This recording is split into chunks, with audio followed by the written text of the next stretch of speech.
Halo teman-teman, berjumpa lagi di Nuar Talks. Ini edisi bulan Juni gitu ya. Kemarin mungkin publikasinya sempat naik duluan tapi tertunda karena satu dan lain hal. Mohon maaf nih buat teman-teman yang menunggu sesi Nuar Talks kali ini. Sebelum kita mulai, ada berita gembira mungkin ya. Ini kita ada di NKV di Nuar Sculpture Park.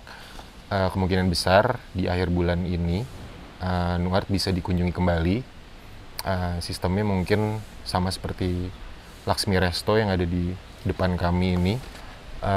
Sistem reservasi, nanti teman-teman bisa berkunjung, tetap kunjungan terbatas gitu ya, dan belum semua area bisa diakses, tapi setidaknya kerinduan teman-teman buat datang ke area Nuar Sculpture Park bisa terbayar di kurang lebih akhir bulan ini. Nanti kita akan publikasikan informasinya dalam waktu dekat gitu. Bulan lalu kita bahas soal filsafat, kelas isolasi ya gitu ya. Di bulan ini saya sudah kedatangan tamu yang sangat spesial, Bu Kenny. Panggilnya Bu Kenny. Halo Bu Kenny. Halo Bob, apa kabar? Baik. Bu Kenny baik? Alhamdulillah, terima kasih sudah diundang ke Nuar. Sudah lama banget nggak kesini. Udah berapa lama Bu Kenny nggak mampir ke sini? Udah hampir setahun ya. Hampir setahun ya? Pandemi, iya. Dan senang ngelihat semua baik-baik saja dan kembali bisa menghirup udara segar di sini. Alhamdulillah. Bu Kenny sibuk apa aja sekarang? Banyak, masih banyak kegiatan. Saya sih sibuk di dokumentari. Salah satu produk dari Sasi Kirana Dance Camp yang dari dulu udah saya kembangin tahun 2015. Tapi sejak pandemi ini beberapa bulan terakhir juga sibuk ngembangin sebuah usaha yang membuat saya bisa di sini hari ini. Diundang sama Nuar Talk. Namanya Bia Projects ya? Betul, namanya Bia Projects. Kita langsung mulai aja kali. Bia itu kenapa namanya Bia sih Bu? Bia itu ceritanya orang-orang biasa kali ya. Dari biasa? Biasa, terus juga sebenarnya dari kalau bahasa Sanskrit sih artinya enlightenment gitu. Jadi ya banyak lah cerita kenapa akhirnya bisa sampai jadi Bia. Tapi memang ini lahir dari concern kita pada penggunaan plastik yang kayak udah biasa aja gitu buat kita, tapi sebenarnya menyimpan banyak bahaya gitu nantinya. Mungkin nggak hari ini juga sebenarnya udah kerasa kan ya Bob. Cuman kedepannya nih sebenarnya saya sih mikirin anak cucu sendiri kali ya. Mungkin lahir dari concern sendiri dulu, personal dulu, tapi terus ini tuh masalah bareng lah gitu yang kita coba sedikit kontribusikan. Gitu. Berarti belakangan Bia Project ini startnya tahun lalu? Tahun ini banget sih sebenarnya, baru launchnya tahun ini. Jadi sebenarnya ini juga muncul dari, saya kan seperti Bob tahu juga sebenarnya banyak dikenal sebagai produser seni pertunjukan, terus gitu programmer kegiatan-kegiatan seni. Nah pada masa pandemi ini tuh sempet mikir-mikir, seni di masa krisis kayak ini tuh apa sih? Ini gitu, sering kita obrolin sebenarnya. Ya, Bu? Iya, sering banget. Terus apalagi nih masa krisis seperti ini yang kayaknya perhatian orang prioritasnya itu tentu ke masalah kesehatan. Terus pandemi ini juga karena masalah lingkungan gitu. Mungkin ini kayak dicerna. Saya terus mencoba untuk mencerna sebenarnya kayak daya kreasi kita ini tuh yang paling dibutuhkan buat sekarang tuh apa sih sebenarnya. Mungkin buat saya pribadi dan beberapa teman yang tergabung di Bia, kita ingin coba untuk sesuatu yang memang langsung punya daya guna gitu. Berarti si dorongan produksi artistiknya itu tersalurkan gitu ya ke Bia. Iya, walaupun tidak murni seni gitu ya, tapi kan itu sebuah karya juga gitu, bahwa Bia ini adalah sebuah program yang berhubungan sama sampah yang kami pikir saat ini udah bukan lagi di apa ya, sesuatu yang masalah ingin, tapi memang perlu gitu. Ya. Tapi udah harus aja gitu, Bob. si triggernya tuh gimana sih Bu Kenny? Kan ya dulu kan misalkan kita sering ngobrolnya misalkan seni pertunjukan gitu ya, ngomongin mungkin kesenian secara keseluruhan, terus tiba-tiba Bu Kenny ketemunya plastik nih gitu. Iya. Suatu hari di bulan apa gitu. Jadi suatu hari setelah mengikuti banyak banget online residency, terus gitu diskusi-diskusi publik berhubungan sama seni. Seniman kan sekarang sebenarnya lagi kesulitan gitu ya. Yeah. Terus banyak sekali mengangkat isu-isu sosial, sebenarnya dari dulu seni itu selalu gitu. Tapi kayaknya dorongan saya waktu itu kayaknya sekarang tuh kita butuh sesuatu yang praktikal deh gitu untuk saat ini, sehingga ketika seniman ngomongin perubahan iklim, ngomongin konflik sosial atau apa tuh sebenarnya apa ya hal praktikal yang bisa kita lakukan. Jadi ini kayak semacam eksperimen pribadi yang saya coba bagi sama kelompok tim saya gitu. Ini mungkin gak sih kita bikin sesuatu yang memang praktikal, yang pada dasarnya sih hadir si kesadaran itu dari nggak lepas dari kegiatan saya sebagai seorang pelaku seni gitu. Ini cuman ya lebih praktikal aja gitu, dan mencoba untuk masuk ke sesuatu yang mungkin nggak memberikan solusi bagi masalah sampah di dunia ya, tapi at least menyentuh gitu si berkontribusi lah ya. Ada action gitu. Nggak hanya di tataran konseptual gitu. Gitu. Awalnya siapa ketemu siapa, lalu berkumpul, lalu jadi Bia tuh gimana tuh ceritanya, Bu? Awalnya sih sebenarnya sendiri, sesuatu yang bersifat sangat domestik gitu, lockdown terus gitu di rumah, banyak pesan delivery gitu kan, terus ya ampun ini banyak banget si sampahnya, dan ketika pertapaan di rumah selama masa PSBB ya, kalau awal-awal gitu, itu tuh banyak memperhatikan kondisi rumah gitu kan. Terus banyak melakukan perenungan, monolog-monolog selama mengurus rumah gitu. Ini dengan waktu itu udah mulai, ya sebenarnya memilah sampah agak lama sebelumnya, tapi kayak benar-benar serius. Coba ya gimana sih kalau misalnya, karena tempat sampah cepat banget penuh gitu. Waktu itu kita walaupun sebelumnya udah agak misah-misahin, sekarang tuh beneran serius gitu. Si organik jelas dipisahin dulu, terus gitu yang anorganiknya mulai dipilah lebih lebih baik lagi, terklasifikasinya lagi gitu kategorinya. Terus ya kemudian itulah ketemulah si gundukan kresek kantong plastik sampah banyak banget. Ini, dan kebetulan suami saya juga kan bisnisnya usahanya clothing ya kalau misalnya bahasanya gitu. Jadi berhubungan dengan banyak produksi barang siap pakai gitu. Dan akses ke situ mudah. Jadi waktu itu saya coba cari referensi dulu, nanya ke beberapa teman yang emang udah biasa mengolah sampah juga. Terus ya akhirnya ketemulah si metode untuk mengolah plastik kresek jadi bahan yang bisa dijahit, dipakai untuk menjadi alat siap guna gitu. Oke, itu plastik itu berarti jadi bagian dari ornamentasi si tas, atau apakah plastik dibuat menjadi tas secara keseluruhan gitu? Kalau ini contohnya ya, si Targe ini, jadi nggak semuanya sih, mungkin sekitar 60-70% dari bahan plastik olahan ini, tapi sisanya kita masih combine sama kain lain gitu, karena concernnya adalah bentuknya tetap harus bagus gitu, bahwa ini tuh harus menarik orang untuk mulai terpapar sama cerita plastik, karena kan sebenarnya si plastik mah nggak salah, Bob. Dia tuh menyelamatkan banyak cerita gitu sebenarnya. Kayak nggak betapa berartinya si plastik ini gitu dari sebuah toko swalayan, misalnya ketika seorang mahasiswa kelaparan pengen makan Indomie gitu misalnya, nyebut merek, terus nggak apa-apa sih, siapa apa tahu ya? kan nanti ada.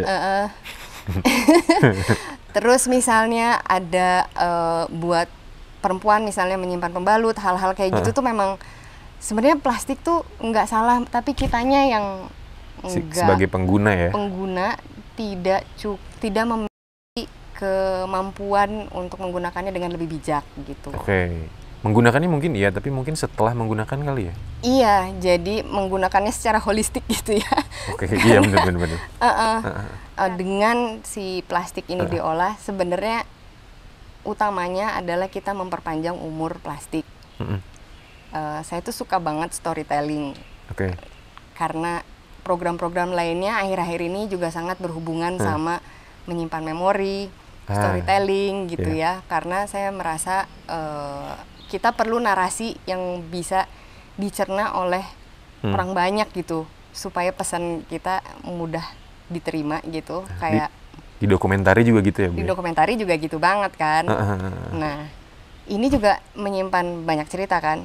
Ini ada 14 layer kantong plastik yang pernah mengalami sesuatu dalam hidup sebelumnya gitu. Itu tapi plastiknya bukannya dikasih tahu ceritanya atau? Enggak sih, sampai sekarang belum satu persatu. Cuman ide bahwa sebenarnya kita tuh memperpanjang sebuah sejarah gitu. Kayak ini dia pernah berjasa buat entah nelayan, entah tukang beca, entah ibu rumah tangga atau anak SD gitu, dan kita perpanjang umurnya gitu. Kalau diilustrasikan nih ya, misalnya ada 3 tokoh, misalnya si Domar gitu ya, dia adalah plastik sekali pakai, kantong plastik sekali pakai, dipakai sama Bob misalnya beli bahan makanan, nyampe ke tempat kosan, terus sudah selesai dipakai langsung masuk ke tempat sampah, selesai hidupnya ya. Dia kemudian dibawa ke TPA sama tukang sampah. Terus ada bacang misalnya. Bacang tuh kan sebuah wadah juga ya, atau tolombong lah gitu ya kalau bahasa orang Sunda.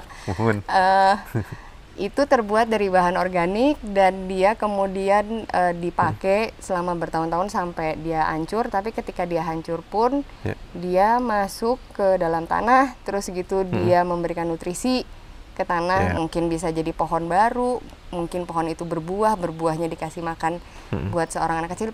Ceritanya panjang, nggak selesai gitu. Walaupun dia susi wadah itu udah hancur, tapi ceritanya masih terus berjalan gitu kan. Nah, kalau si Bia ini mengambil posisi, ceritanya si Domar tadi, tapi nggak dibuang ke tempat sampah untuk dikirimkan ke TPA, cuman kita olah lagi untuk jadi barang siap guna, dalam hal ini tas. Terus nanti tas ini bisa bawa cerita lu banyak juga gitu loh, Bob.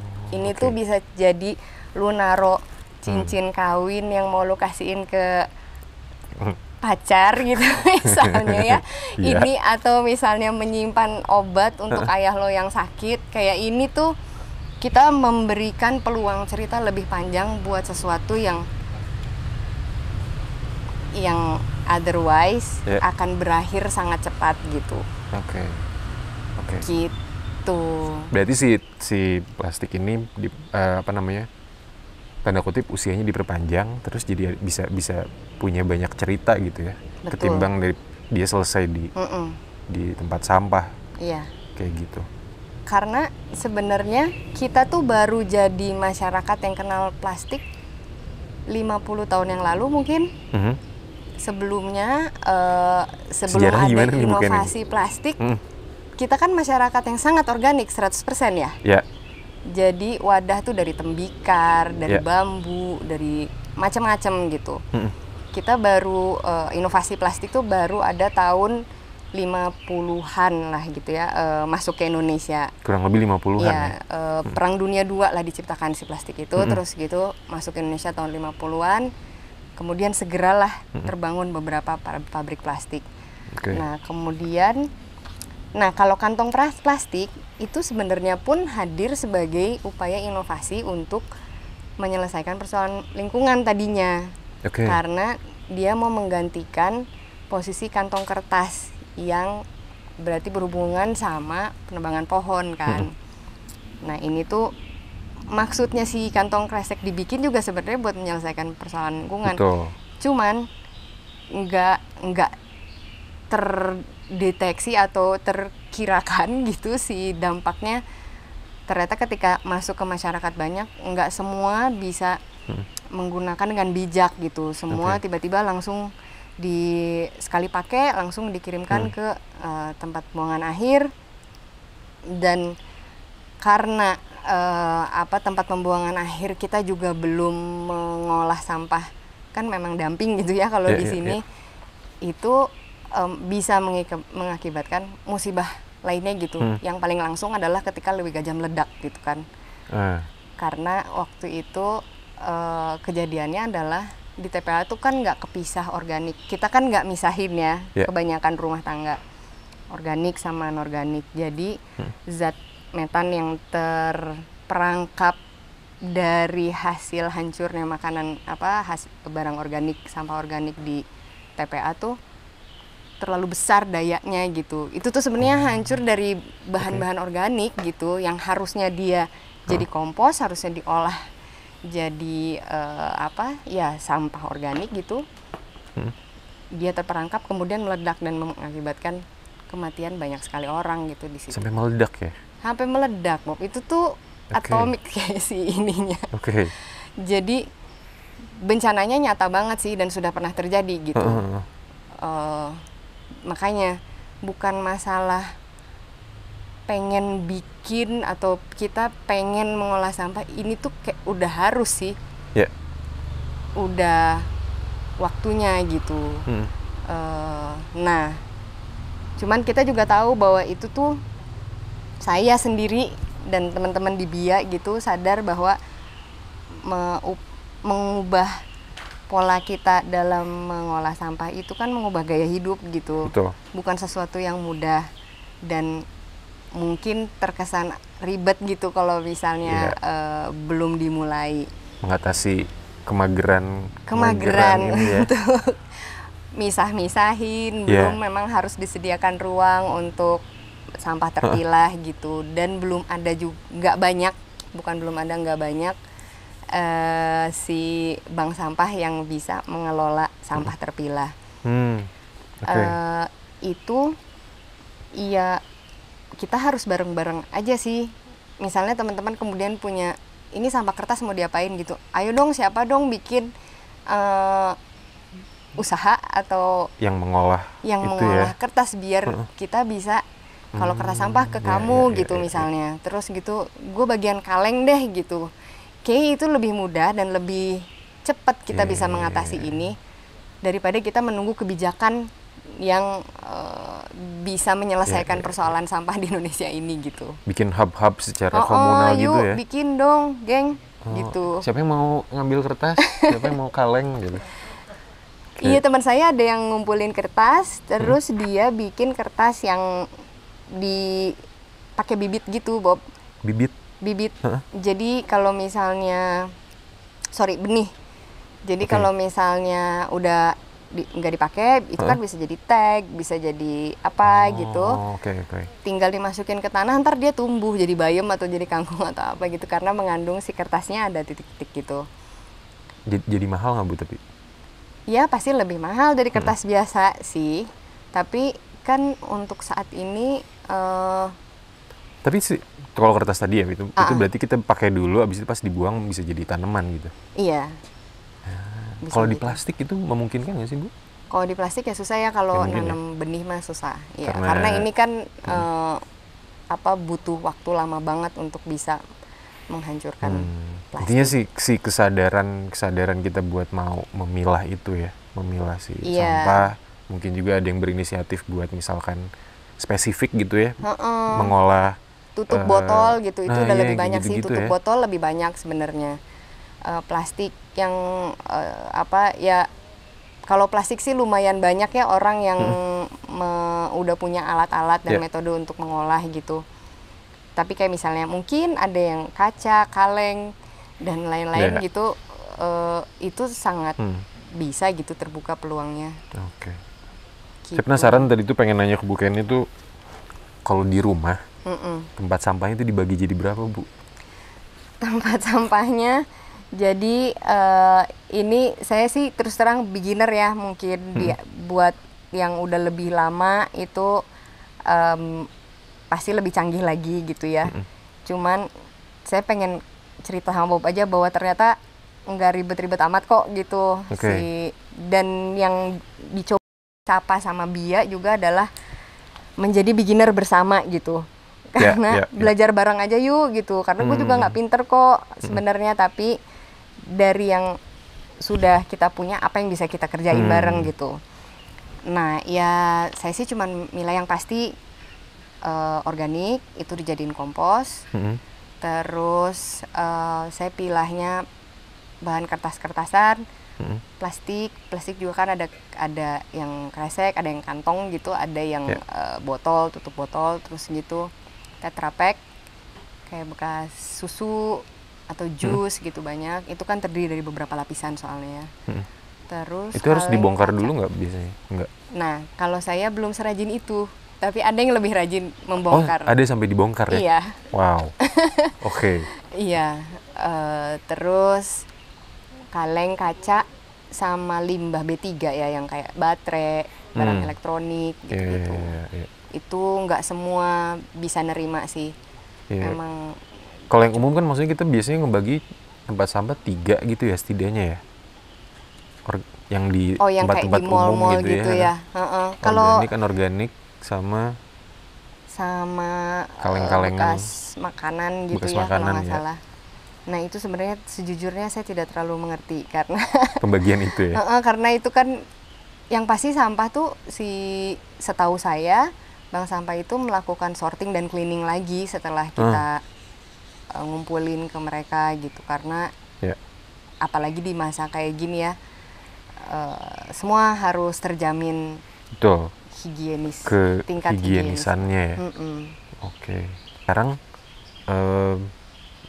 produknya misalkan ya, apakah bikin tasnya itu misalkan berdasarkan dari warna plastik misalkan yang didapat yang dikumpulkan, atau misalkan Bu Kenny punya skema desainnya dulu, tasnya pengen seperti ini baru plastiknya kemudian gitu. Gimana sih proses bikin tasnya tuh?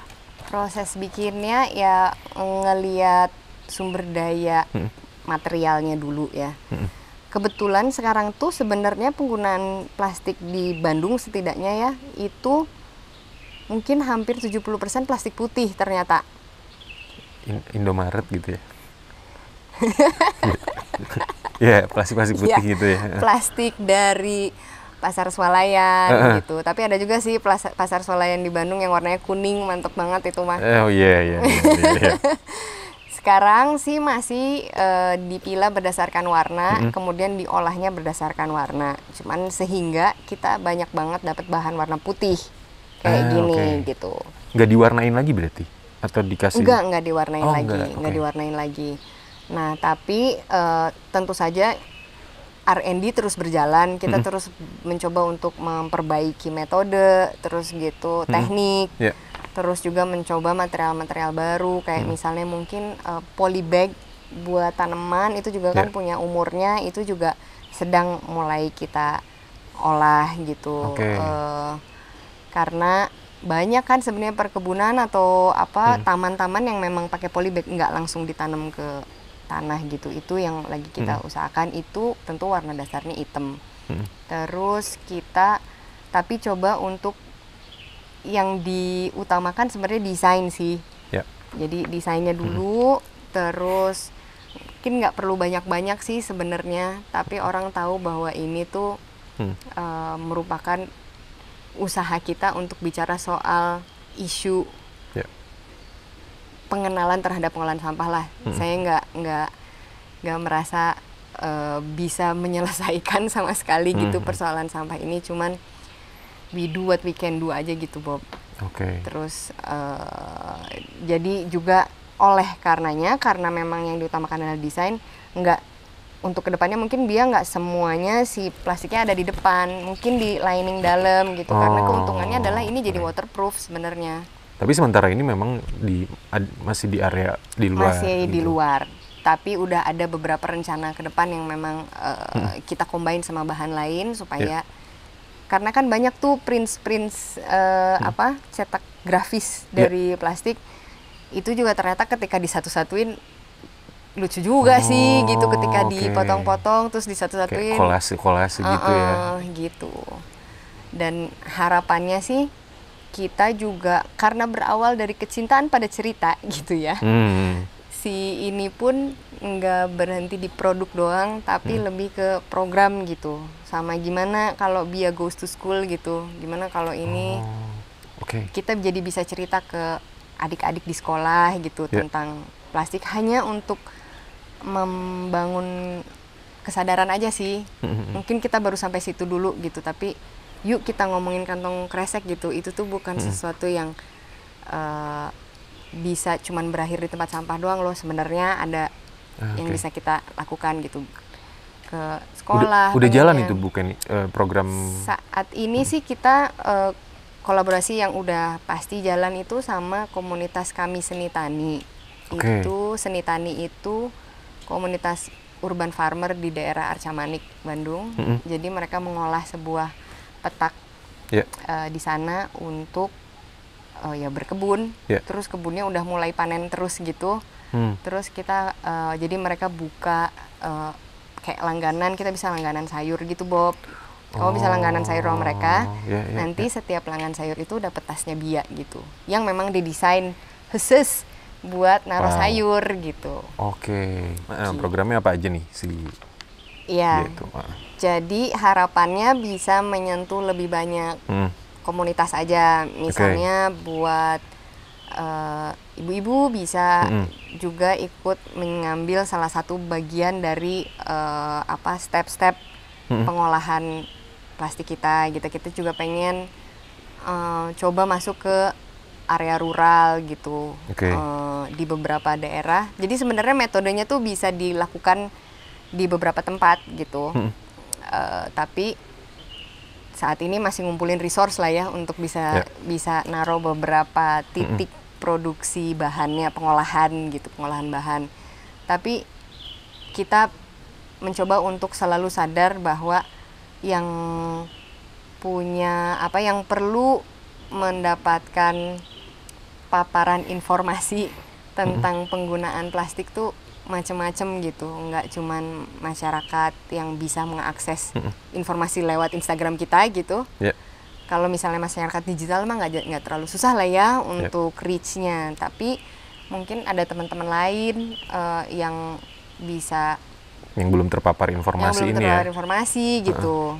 Kayak kita sih sangat tertarik sama teman-teman di pesisir gitu misalnya ya, yang benar-benar loncat langsung ke laut, terus di laut ada 10 miliar kantong plastik yang kita kirimkan setiap tahun gitu kan. Itu tuh pengen ngobrol lebih banyak sih sama komunitas-komunitas kayak gitu. Jadi itu mimpinya lah Bob. Enggak. Berarti jadi, udah sibuk banget Bu ini berarti dari awal bikin dia ya. Lumayan lah. Banyak ide aja karena mungkin berangkatnya dari programming kali ya dulu kayak memang terlatih untuk bikin program terus gitu. Ini kan hubungannya sama, jadi ketika bikin produk pun pengennya ini hubungannya sama community development juga lah gitu. Nggak cuman kita jualan barang gitu harapannya gitu. Tasnya sendiri yang ngedesain Bu Kenny sendiri? Kalau sekarang kalau desain, jadi saya berempat. Tim kami tuh ada saya yang pegang produksi aja sih sebenarnya, dan kemudian meracau tentang program yang kemudian direalisasikan, dirapikan manajemennya sama Sheima Safitri, itu ada di Jakarta, dia mahasiswi UI. Terus gitu ada Diandra Elmira, desainer grafis kita yang mengolah komunikasi publik lah gitu ya melalui digital platform. Terus satu rekanan lagi yang dari Parongpong yang memang udah terbiasa dengan persoalan persampahan lah gitu, punya ilmu banyak dan punya relasi yang memang berhubungan. Cuman ya itu lagi, kita ini TK lah kalau dibandingin sama teman-teman yang udah ngurusin sampah gitu, nggak cuman kesadarannya adalah kita tahu the more the merrier gitu, semakin banyak orang yang bisa punya kepedulian untuk punya kesadaran persoalan ini, akan lebih cepat kita bisa mendapat perubahan gitu. Oke. Ini ada pertanyaan dari produser ini. Produser, kita punya produser ya. Berapa jumlah kantong plastik sekali pakai yang telah dia kumpulkan? Wah, itu mah nggak dihitung ya sebenarnya ya, lumayan kok. Jadi kita ada 2 drop of point sebenarnya, baru 2 drop of point, terlepas dari teman-teman yang ngumpulin ke rumah gitu ya. Oke. Kalau sama rumah jadi 3. Sama 3. Jadi bisa semudah digosenin aja ke rumah gitu ya, atau dianterin gitu. Di Parongpong, di Tokopong, sama di kami Seni Tani, di tempat markasnya Seni Tani itu di Arca Manik. Baru 2, tapi kita berharap sebenarnya ada teman-teman, mudah-mudahan ada yang mau ngajakin juga untuk bisa jadi drop off point untuk kumpulin kresek gitu. Jadi, tinggal kontak sebenarnya bisa ya? Tinggal kontak, ada di Instagram kita di @bia_project. Underscore-nya 2 kali ya? Iya, underscore-nya 2 kali. Itu ada informasi gimana kalau misalnya mau jadi rekanan untuk menerima kantong kresek gitu. Tapi menjawab pertanyaan yang tadi, untuk 1 tas tuh kurang lebih ada 14 lembar kresek yang dipakai minimal. Atau memang sementara segitu? Soalnya iya, karena sebenarnya itu tuh nggak tergantung ukuran tasnya gitu. Cuman itu ada masing-masing 7 layer. 7 layer. 7 layer. Iya, karena surga itu ada 7 lapis. Bagus juga. Ini ceritanya di balik 7 layer tuh itu? Iya, itu. Insya Allah bukan ini. Insya Allah ya. Iya, insya Allah. Terus jadi kira-kira ada 14. Tapi kan plastik juga ukurannya beda-beda. Jadi kita memang harus ada teknik tertentu lah gitu supaya ini bisa jadi plastik siap olahan plastik siap jahit gitu. Kita bisa sambil diobrolin nggak sih Bu prosesnya? Plastik datang lalu prosesnya diapain? Ya, plastik datang pertama itu disorting dulu. Terus berdasarkan warna, berdasarkan ada grafisnya atau enggak. Kalau ada yang perlu dipotong ya dipotong lagi gitu, supaya bisa di flat lay gitu. Kalau yang ada grafisnya warna biru gitu misalnya? Dipisahin, pokoknya yang ada grafis-grafisnya dipisahin untuk nanti disatuin bareng sama yang bergrafis-grafis aja gitu. Oh, oke. Ya, itu mah pertimbangan artistik aja sih sebenarnya. Iya. Terus dibersihin tentunya, habis sorting, cleaning. Terus habis gitu mengalami proses pemanasan supaya bisa jadi kayak kain gitu ya. Kalau teman-teman mungkin tahu juga kayak Tyvek gitu, bahan yang agak-agak mirip sama ini. Dan ini juga tekniknya kita terus pelajari supaya bisa disempurnakan gitu. Terus habis gitu dijahit gitu aja. Dijahit ke kain bahan lainnya gitu ya. Saat ini yang lain yang kita upayakan adalah bisa mencapai zero waste sebenarnya dari pembuatan ini. Jadi semua sisanya nggak ada yang dibuang, dia disimpan lagi gitu, si baik kain maupun si plastiknya. Kita coba simpan suatu hari nanti sih sebenarnya diolah, karena ini harus cukup banyak dulu sampahnya supaya bisa diolah jadi sesuatu yang lain gitu. Tapi selain tas? Sekarang sih masih tas. Tapi ukurannya berbeda-beda bergantung sama si ukuran plastiknya gitu ya? Betul. Sampai sekarang sih ada 3 produk kita namanya ini namanya Targe ini, terus ada Louis bisa dilihat, sama satu lagi Raku. Iya, Raku tuh yang kayak gini tapi ada resletingnya. Cuman ide dasarnya sih dari tote bag aja dulu, kita mau berangkat dari tote bag aja. Kayaknya banyak lah orang yang butuh tote bag gitu ya. Nah, kalau nama-namanya ceritanya gimana bukan? Namanya itu sebenarnya adalah nama TPA di Indonesia. Jadi sekarang kita jadi si Targe nih ntar bisa macam-macam sih, targa belum ada yang merah, padahal kita nanti bisa keluar merah, bisa pokoknya yang bentuknya dasarnya kayak gini, itu sih targa gitu ya. Nanti kita namain targa apa gitu. Targa itu dari Bantar Gebang, Bob. Bantar Gebang, oke. Ya. Terus nanti ini dari nama-nama TPA, terus kira-kira apa yang dipotong terus nama apa nih gitu. Walaupun terdengar Skandinavian, sebenarnya dia adalah Bantar Gebang. Iya, tadi ada ada Vikingnya gitu ya. Yoi, soalnya saya bobotoh Persib. Iya betul. Iya kan. Ya kita semua harus kayaknya kalau di Bandung ya. Iya. Terus kalau yang Lui itu Lewi gajah. Lui ya, oke.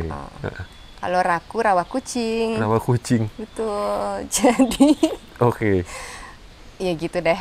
Ya we pay respect lah sama si TPA itu. Gak gampang pasti tinggal di sekitar situ. Ya nggak sih? Iya pastilah. Banyak gitu masalahnya yang harus diselesaikan di situ ya.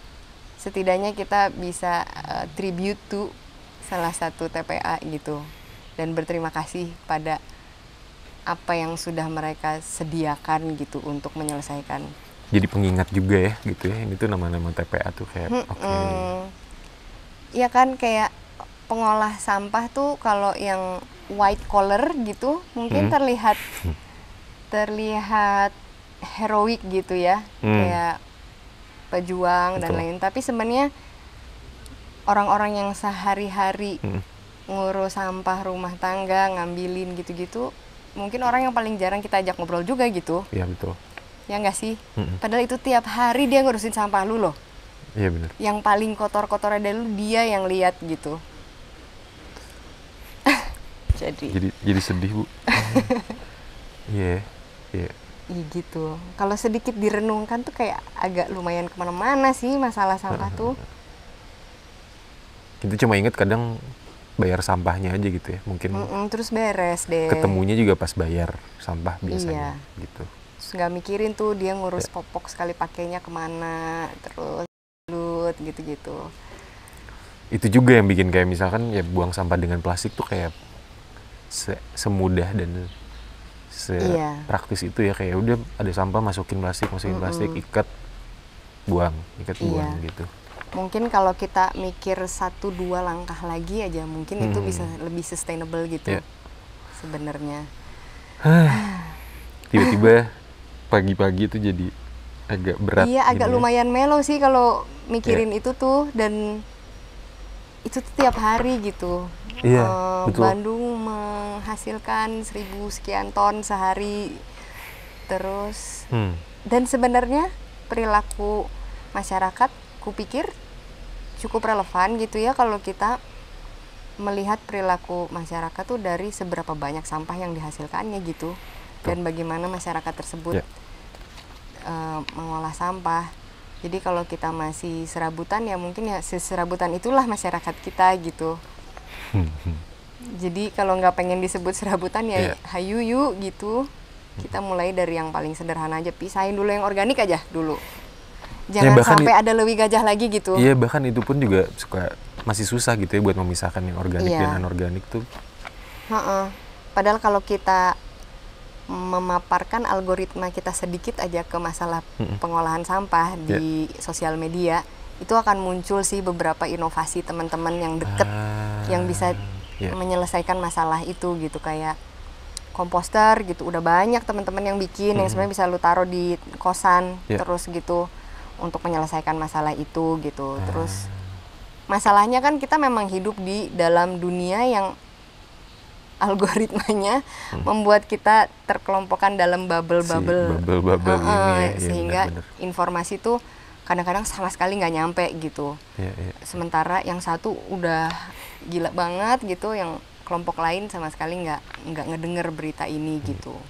Semoga banyak juga yang nonton gitu ya Nuar Talks ini, jadi mudah-mudahan makin banyak nih nanti drop off point kayak drop off pointnya gitu. Yang sekarang baru ada 2-3 mungkin gitu ya. Nanti bisa teman-teman bisa kontak ini gitu buat jadi drop off point teman-teman kali kan teman-teman juga banyak yang udah punya asosiasi gitu ya. Itu juga bisa dimobilisasi sebenarnya. Iya betul.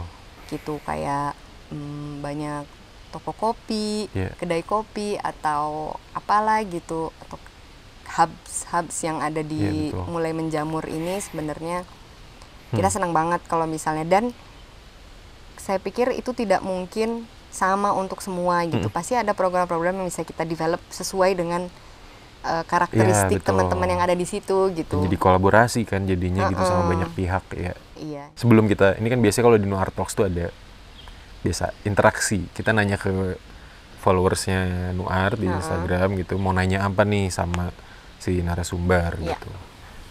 Ada beberapa pertanyaan nanti, tapi ini pertanyaan terakhir sih. Tadi kan kita bicara drop off point, terus kolaborasi gitu. Nah, apakah sementara ini masih di Bandung, atau misalkan orang yang di luar Bandung itu bisa mengontak dan kemudian jadi kayak kolaborasi dengan berbagai kota atau negara gitu? Kalau saat ini sih drop off point-nya yang physical itu memang masih di Bandung. Tapi sama di Jakarta. Jakarta bisa dikirim ke salah satu tim kami yang tinggal di Jakarta gitu. Karena ini bukan semua orang Bandung sebenarnya. Iya tuh. Terus, nah kemudian, tapi beberapa kawan netizen dari luar kota sebenarnya cukup niat sih untuk mengirimkan, ada yang dari Jogja, dari kota lain gitu, untuk ngirimin ke Bandung. Gitu. Karena kan sebenarnya nggak terlalu berat ya, dan nggak terlalu berat. Terus ya sebenarnya lucunya sih banyak dapat cerita juga dari teman-teman gitu ya, kalau ngomongin suka dukanya mengumpulkan kresek gitu misalnya. Kalau rumah saya sih dari dulu ibu saya emang suka ngelipetin terus misahin kresek untuk dipakai kembali jadi tempat sampah lah atau apa. Nah, banyak juga teman-teman yang aduh kan ini tuh gue udah ngumpulin berapa bulan terus dibuang sama asisten rumah tangganya gitu misalnya, karena Sugante runtah gitu, kirain sampah. Jadi banyak ya, kita belum mengenal aja kali si buah sampah bisa diapain lagi, sehingga banyak kejadian yang mau donasi sampah tapi jadi nggak keburu ini kebuang gitu, keburu gitu ya. kebuang. Terus ya mungkin kalau alasan yang sering terjadi itu adalah kantong plastik kresek itu sering dipakai untuk nyimpen menyimpan sampah, ya kan, jadi lapisannya pelapis tempat sampah dibungkus gitu ya dalamnya. Nah cuman sepengalaman saya semenjak memilah sampah, sebenarnya si kantong sampah tuh jarang banget penuh gitu, karena isinya udah bisa kita pilah-pilah. Ketika dipilah-pilah justru jadi nggak, ternyata sedikit pisan gitu, nggak mungkin kita biasa sehari penuh gitu ya. Kalau ini tuh bisa nggak penuh-penuh, karena toh semuanya bisa dibuang dipisah untuk dititipkan ke bank sampah gitu. Jadi kayak paling klasik tentunya manusia adalah bungkus makanan ya. Betul. Bungkus makanan, pecel lele gitu misalnya, si kertas bungkusnya bisa di ini lagi kan. Kalau misalnya ada minyak-minyak atau potensi bau-bauan, kalau disimpan ya dicuci dulu gitu. Terus kantong plastik sambelnya ya memang dicuci lagi sih gitu, supaya ketika disimpan sebulan sebelum kita kirimkan ke bank sampah itu nggak bau, nggak mengganggu gitu. Ada berat yang direkomendasikan nggak sih Bu Kenny kalau mau ngedrop off si plastik? Nah, kalau di toko Pong itu kita kerjasamanya setiap 50 lembar kresek yang dikirimkan itu dapat hadiah. Setiap 50 lembar? Setiap 50 lembar dikirim ke toko Pong itu ada pouch dari Bia sama ada kompos cair dari toko Pong gitu. Oke, 50 lembar nih? 50 lembar saja, teman-teman. Dapat sesuatu. Oke. 50 lembar terus selebihnya bebas ya, tapi batas bawahnya atau? Iya, tapi kalau misalnya kalau mau ngirim ke rumah atau misalnya mau di Senitani itu nggak, bahkan di toko Pong juga berapapun kita terima sih. Cuman kalau misalnya mau dapat hadiah kompos itu harus 50 ya? Betul. Oke. Berarti kalau yang dari luar juga nggak masalah ya, bisa kirim ke Bandung, masalah, bisa ke timnya Bia mungkin di masing-masing kota gitu ya? Iya. Mungkin yang susah di luar negeri ya? Di luar negeri iya sih kayaknya. Berarti ongkos ya, Kak? Betul. Gitu. Ini banyak banget sebenarnya yang belum belum dibahas soal soal soal plastik, soal pengolahannya, soal bia juga gitu. Tapi kita lanjut dulu nih ya ke pertanyaan-pertanyaan yang muncul di Instagram. Baik. Dari sekian puluh pertanyaan gitu kita memilih ada 3 nih yang sepertinya menarik buat ditanyakan langsung ke Bu Kenny gitu. Apa tuh? Yang pertama ini dari @Gabriel, L-nya ada Banyak. I-nya ada 5, L-nya ada 6. Plastik itu banyak jenisnya katanya. Apakah hanya plastik tertentu yang akan diuraikan menjadi bahan kreasi seni? Untuk di bia, hai Gabriel. Untuk bia sih kita khusus kantong kresek aja. Kantong kresek. Kantong kresek aja, berbagai jenis. Waktu awal-awal kita belum terima plastik bening, tapi sekarang udah ditemukan teknik untuk mengolahnya gitu. Jadi sebenarnya apapun jenis plastik kantong kresek tuh bisa dikumpulkan. Oke. Jadi untuk jenis plastik lain bisa ke teman-teman lain yang banyak kok pengolah plastik juga yang ngumpulin. Kayak plastik cimol gitu itu beda ya Bu ya? Plastik cimol yang bening. Oh ya bisa. Bisa Bob, plastik ya? gula itu namanya ya kalau di pasaran. Oh gitu ya? Tapi gulanya kecil kalau itu. Iya. Bob suka beli cimol? Kenapa nyebutin cimol ya? Karena terakhir ya itu. Makan cireng. Biar bergizi. Ini berkaitan sama nanti sesi Nuar Talks berikutnya kita bicara soal gizi kali ya. Iya kayaknya harus. Karena sudah ada penyebutan cimol hari ini. Lanjut ke ini nyambung sama yang kedua. Ini @IamAgil. Namanya pasti Agil ya. Apakah Indonesia, wow ini negara loh Bu ini. Waduh, serem nih. Apakah Indonesia bisa mengurangi sedotan dan penggunaan kantong plastik katanya? Itu pertanyaannya berarti bukan ke saya kali ya? Iya. Pertanyaannya mungkin baiknya atas, ya. Kepada pemangku kepentingan dan iya, betul. pembuat kebijakan. Sekiranya Bu Kenny ada di posisi itu.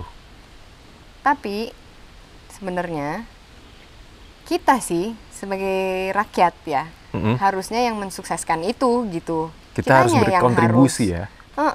Mau apapun kebijakannya kalau kita tidak berkontribusi ya percuma juga gitu kan. Walaupun ada baiknya itu kebijakan itu diambil dari aspirasi rakyat sih.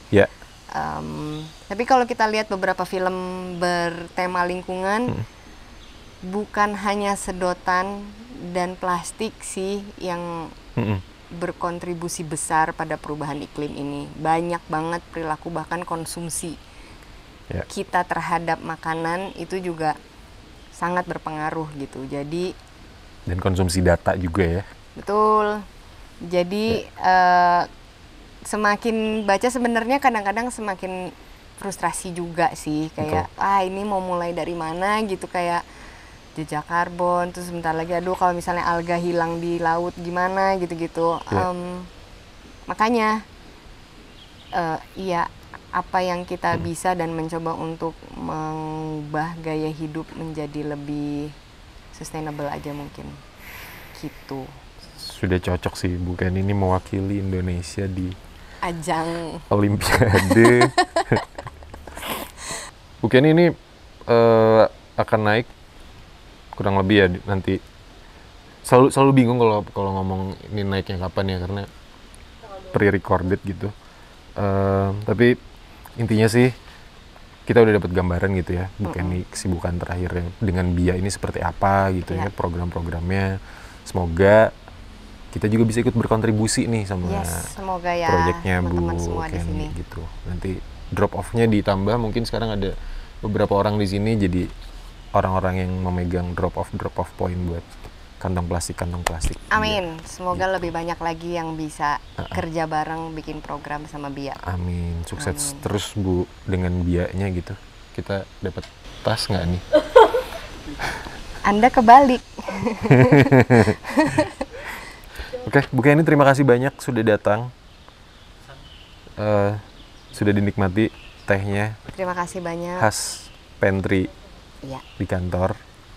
Boleh Mungkin nggak ada- sih ngasih Ada pesan-pesan? tribute terakhir aja sih Boleh. sama teman saya ketika kerja di sini, Ibu Rati yang baru saja berpulang setelah kurang lebih 2 tahun berjuang melawan kanker, tapi hari kemarin Ibu Rati berpulang dan kalau nggak karena Rati mungkin kita nggak bisa duduk bareng di tempat seindah ini di Nuart. Jadi atas nama keluarga besar Nuart dan juga teman-teman yang sayang sama Rati, semoga Rati sekarang tenang di sisinya. Amin. Gitu ya. Kita doakan bersama-sama ya, teman-teman. Gitu. Dengan begini, dengan begitu, mungkin ini kita tutup saja Nuart Talks edisi kali ini ya. Gitu. Bersama Bia Project, bersama Bu Kenny. Ya. Gitu. Bu Kenny, terima kasih banyak sudah hadir, sudah menceritakan banyak kisah-kisah. Iya. Nanti mungkin kita juga ngobrol soal dokumentari gitu ya. Nanti akan ada waktunya. Pokoknya ngomongin tentang cerita lah ya. Cerita. Banyak cerita di balik cerita. Narasi gitu nanti ya. Mantap. Gitu. Makasih ya teman-teman udah diundang. Semoga banyak Sama-sama, Bu. yang semangat untuk mulai mikir sedikit tentang sampah lah. Siap. Supaya solusinya nggak harus nunggu-nunggu orang lain, tapi mulai dari diri sendiri aja. Jangan mager gitu ya buat misah-misahin sampah gitu ya. Yoi. Gitu. Terima kasih loh teman-teman Mantap. sudah nonton Nuart Talks edisi mengurai nilai plastik yang akan tayang nanti di tanggal 20. Ini pasti kalau udah nonton ya udah tayang ya gitu ya. Kita bakal ketemu lagi di edisi Nuart Talks berikutnya. Tadi di awal udah diceritain, ini kabar gembiranya adalah misalkan nanti di tanggal sekitar 20-an mungkin ya, 26 Nuart Sculpture Park gitu ya akan buka kembali, tapi dengan sistem reservasi. Sebelumnya mungkin sudah pernah berkunjung ke Laksmi, sistemnya reservasi juga. Nanti akan dibuka sebagian kawasan di Nuart Sculpture Park, teman-teman bisa datang buat ngelihat karya-karya patung Panyoman gitu ya di area terbukanya. Jadi nanti kita akan secara bertahap membuka Nuart Sculpture Park, semoga bisa seramai sebelum pandemi ya, dan semoga pandemi ini cepat berakhir gitu. Itu doa semua yang ada di seluruh dunia. Produsernya sampai sedih gitu. Terima kasih teman-teman. Sampai ketemu lagi di Nuart Talks berikutnya. Saya Bob Adrian dan juga Bu Kenny. Kita pamit dulu dari Nuart Talks kali ini. Dadah. Dah, sehat selalu.